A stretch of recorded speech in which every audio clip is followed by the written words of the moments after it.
Welcome back to the Crochet Crowd with my friends over at Yarnspirations.com. It is a cookie day right here on the Crochet Crowd as well as Yarnspirations. We have the chocolate chunk cookie ornament. This can be something for your Christmas tree. You can make a plate of cookies. They can be play cookies.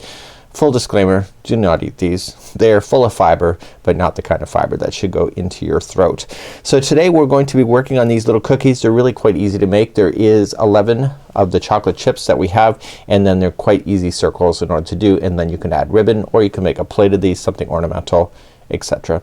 So let's begin, and you'll use a 3.75 millimeter or a size F hook. I don't have that here in stock for whatever reason, so I'm using a 4 millimeter size US 7 I believe is the hook size for that, and I am using Caron 1 pound yarn, but you can use Red Heart Super Saver as it suggests. Also, just because it's a chocolate chip, you could remember, like, there's other kinds of cookies that where there's chocolate but they're colored, like rainbows and stuff, so you could have a lot of fun with these particular ideas, and the cookie is a little bit bigger than you may imagine. So let's begin to work on this together. To speed up the filming process, I've already done 1/2 of the cookie so that I can attach it, and I've also done 10 of these chocolate chips. They are kind of like really easy. You want to leave the strands on them so that when you're ready for it you can just feed the strands through, tie it on the back, and then you'll put the two pieces together in order to make the cookie. So the strands for these chocolate chips are actually inside the cookie, which you'll never see, so just consider it a chocolate filling or something. So we're going to begin doing this, and it's a really easy repeat. Get a stitch marker, it'll be easier in your life, and let's begin our journey right now. So let's begin with our beginning chain. Just create a slip knot, and I have a spare piece of yarn just as the stitch marker that we will use. So the beginning chain, let's go, and we're going to chain 2, so 1 and 2. So do that, and let's start round number 1 in a moment. Each one of these rounds are not actually slip stitched together, it's a continuous circle, so you want to keep a note of that when you just finish round number 1. So second chain for the hook, just turn it over and get the back hump only, and you're going to do 6 single crochets. So 1, 2, 3, 4, 5, and 6. Now that the 6th one's in, just pull it up and get that stitch marker and place your hook underneath the last stitch itself, and you're just gonna put the stitch marker in there. That represents the last stitch of the round so that you can keep a count, so you know exactly where you go. It's obvious now when it's small, but when it gets bigger it'll be more of a nightmare. So we're going to continue our journey and move on to row number 2 next. Notice that I did not join this because I didn't. Let's begin round number 2. In round number 2, starting in the next one, so if you're not sure which one is the next, just look back and count 6. So 1, 2, 3, 4, 5, and 6. So it's the one I pointed to originally. So you're gonna put 2 single crochets in each of those stitches going all the way around. The last stitch has the stitch marker, so make sure you put 2 in there, and we'll move up the stitch marker into the last stitch of that one when we get there. So 2 single crochets in each all the way around. So on the last stitch here, you're still gonna put your 2 in there, so 1 and 2, and the second one, which is the last one of that round, you'll move up your stitch marker. So just push your stitch marker underneath that last stitch and just keep it in position and move on to round number 3. Round number 3, we're going to single crochet in the next single crochet, so a single crochet there, and then the next one after that will have 2 single crochets in it. So 1 and 2, so they'll share the same one. So the repeat for round number 3 is the next one will be 1 by itself, and then the next one will have 2 single crochets in there. Please do that same idea going all the way around for round number 3. I'm at the end of round number 3 and just moving up the stitch marker again. So the last stitch should have had 2 single crochets in there, and that's just because you're keeping the right count. So I didn't do anything special. Round number 4 is going to be as follows. So single crochet in the next 2. So 1 and 2 are by themselves, and then the next one after that will have 2 single crochets into the same one. So 1 and 2 is sharing. So the repeat for this round is that 1, and then the next one is 2 are by themselves, and then the next one has 2 in there. So 1 and 2 are sharing. Please do this all the way around for round number 4. So I've now just come up around number 4. We're gonna move on to number 5. You're gonna notice that this thing will turn into a hexagon shape. It will be changing in the future, but not yet. So in round number 5, single crochet in the first 3. So you have 1 and 2 and 3 by itself, and then the next one has 2 into the same one. So 1 and 2 are sharing. So the repeat is 3 by itself and then 2 are sharing. Please do that all the way around, round number 5. So as I promised you, it's starting to look like a hexagon, isn't it? So now we're going to do round number 6, which will change that. So you're going to single crochet in the next single crochet, and this is going to be changing where it's growing, so it'll make it more round. So single crochet in the next single crochet, which we just did, and now 2 single crochets in the next single crochet. So 1 and 2. So here's the repeat pattern going all the way around. The next 4 in a row will be by itself. So 1, 2, 3 and 4, and then after the 4 put 2 into the next, and you'll repeat that all the way around. And when you get all the way finally around, the last 3 stitches before the end will just be 1 single crochet, and I'll see you there in just a moment. But continue that idea. So 4 and then 2, 4 and 2, and I'll see you near the end of this round. So I'm finally getting close to the end of the round. So I was doing that 4 and then 2, 4 and 2. So this is 2 and there's 3 stitches left to get you there. So those are just 1 single crochet in each. And if you recall, when we started there was 1 single crochet by itself and then you put 2, so that makes complete sense. So we're gonna do one more round, round number 7 together, and this will complete then the cookie face itself, and you'll need to do 2 of these. So round number 7 we're going to start up and we're gonna single crochet in the first 5. So 1, 2, 3, 4 and 5, and then 2 into the next one. So 1 and 2. So the repeat is 5 and then 2, 5 and then 2. Meet me at the end of this round. This is round number 7, the final. So I'm at the end of number 7. So after you get that done, just slip stitch the next 2. I would just slip stitch the next 2 just to kind of make that a little more round in shape. So if this is the second one, you want to leave an extra long yarn tail because you'll use that to sew the cookie pieces together. And if it's the first one, just cut it nice and short and then just weave in your ends, and then you're good to go.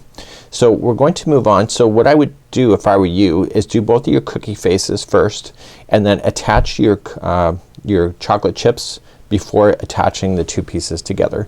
So when you attach the 2 pieces together, at least all the ties will be on the inside and you'll be able to easily manipulate it. So let's move on to chocolate chips next. When you go to start these chocolate chips, what you want to do is leave an extra long tail, so about 7 inches long, and you want to leave a tail at the end of it so that you can use both of these to go through the project and then just tie it on the back and then just trim off the extra pieces of yarn that after the tie is done. So let's begin, and we'll do that next. So leaving on a long tail, it says to do 11 of these. You can make as many or as little as you wish, and you want to create a slip knot to begin, and these are really quick to make. So you're going to just chain a total of 2, so 1 and 2, and in the very first one, second chain from the hook, it's just 3 single crochets and that's it. So 1, 2 and 3, and you want to join it to the beginning one, which will then condense it, and do that with the slip stitch. That's it. So you want to leave these tails about the same length, and then you can remove it from the hook. So just pull out like this and then just reef on it really tight, and that'll pull things nice and tight, and therefore you have the chocolate chunk that is ready for your cookie.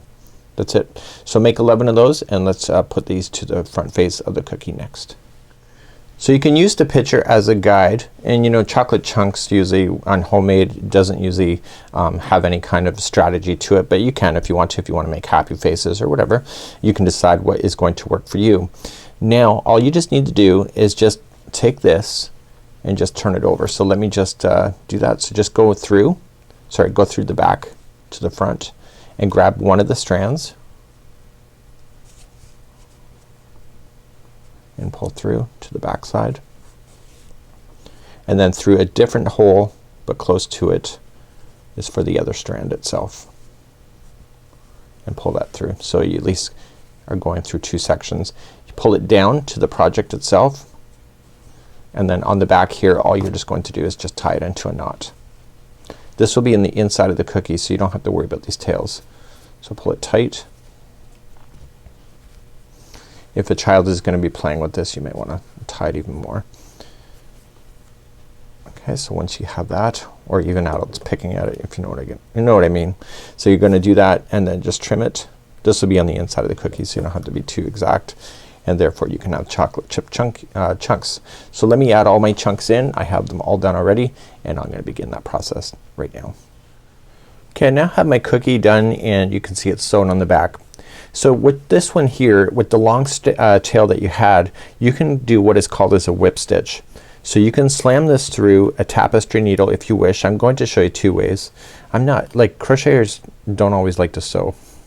It's like a phobia or something. So okay, so what we have here is that you want to put the two wrong sides together. So you can see the difference here. And you're just gonna put them together, and all you're just going to do is match stitch to stitch. So you're gonna take this and then go to the other side. I'm recommending you do the back loop only when you do that, and to the back loop on this side, and then you can just go all the way across. Now if you're like me and don't like to sew, so you'll do each stitch just going the back loop and just collecting them, and then when you get close you just grab a little bit of stuffing, put it on the inside of the cookie, and it gives it a bit of volume. What I would think about doing, here's what I'm going to do, is I'm gonna show you a different technique, and I'm going to just grab some more yarn from the ball, and I'm just gonna tuck this inside. Another thing you could do, just get some more yarn and just put this on the inside here, and just go through the back loop only of the one of the cookie front, okay, and then match the wrong side to each other so it goes to the good side is on the back, and just go into the back loop only. Just grab one of them. It doesn't matter which one, you should have the same counts. And what I would think about doing is just slip stitch yourself all the way around. So just pulling it through, and then go to the next back loop and put that straggler on the inside of the cookie, and go to the next back loop and slip stitch. Now when you get about 3/4 of the way around, you're going to want to throw in that stuffing on the inside if you wish. You don't really have to, but it'll give it a bit of volume, and what you can do is it go all the way around and you don't have to sew. Now slip stitching can be a little bit tight, so just give it a little bit of slack, and making sure that everything on the outside of these cookies should be, and any tails get tucked on the inside. So I will see you when I'm ready to stuff in just a moment. Okay, I'm almost all the way around, so you make a determination if you want them to be a little more stuffed. You can. Don't add too much. You don't want it to be a muffin unless you're going for a muffin. Daniel says I'm a muffin man, but he likes to eat all the cookies without telling me. You know, it's one of those things in a relationship, right? Who eats the last cookies? That's Daniel. Okay, so now that the stuffing is in, it's just lightly stuffed, and I'm going to continue my journey around. I'm just finishing it off with the slip stitch. The slip stitching is a little bit easier probably than sewing, but that's just up to you, as I'm dropping stitches left, center, and right here.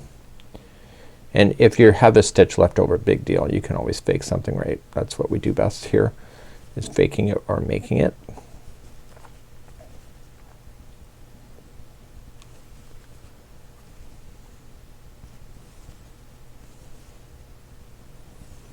Okay, and then once you're all the way around, just slip stitch it to the beginning one, and you can slam through a ribbon if you want to, in order to have it so that you can hang it from a decoration if you would like.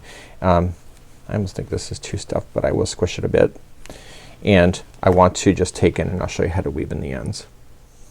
To weave in the ends, you're just gonna cut your yarn, and you're just gonna pull it through.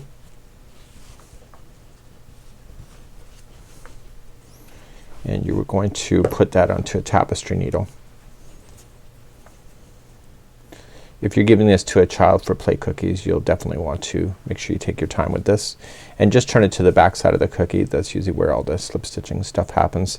Just go in the back side and go across one time. When you pull it through, don't change the shape of the cookie, so just pull it taut, and then going through a slightly different path back in the other direction from which you just came.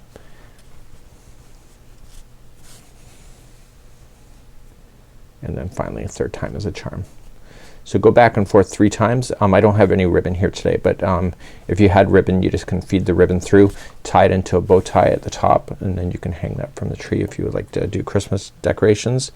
If you'd like to make a plate of cookies, that's all you have to do, and you can set that up, and that's a great day here right on the Crochet Crowd. So that's it for now. Enjoy your cookies, and it's Mikey on behalf of the Crochet Crowd, as well as my friends over at Yarnspirations.com. Have a good one, and enjoy the cookies.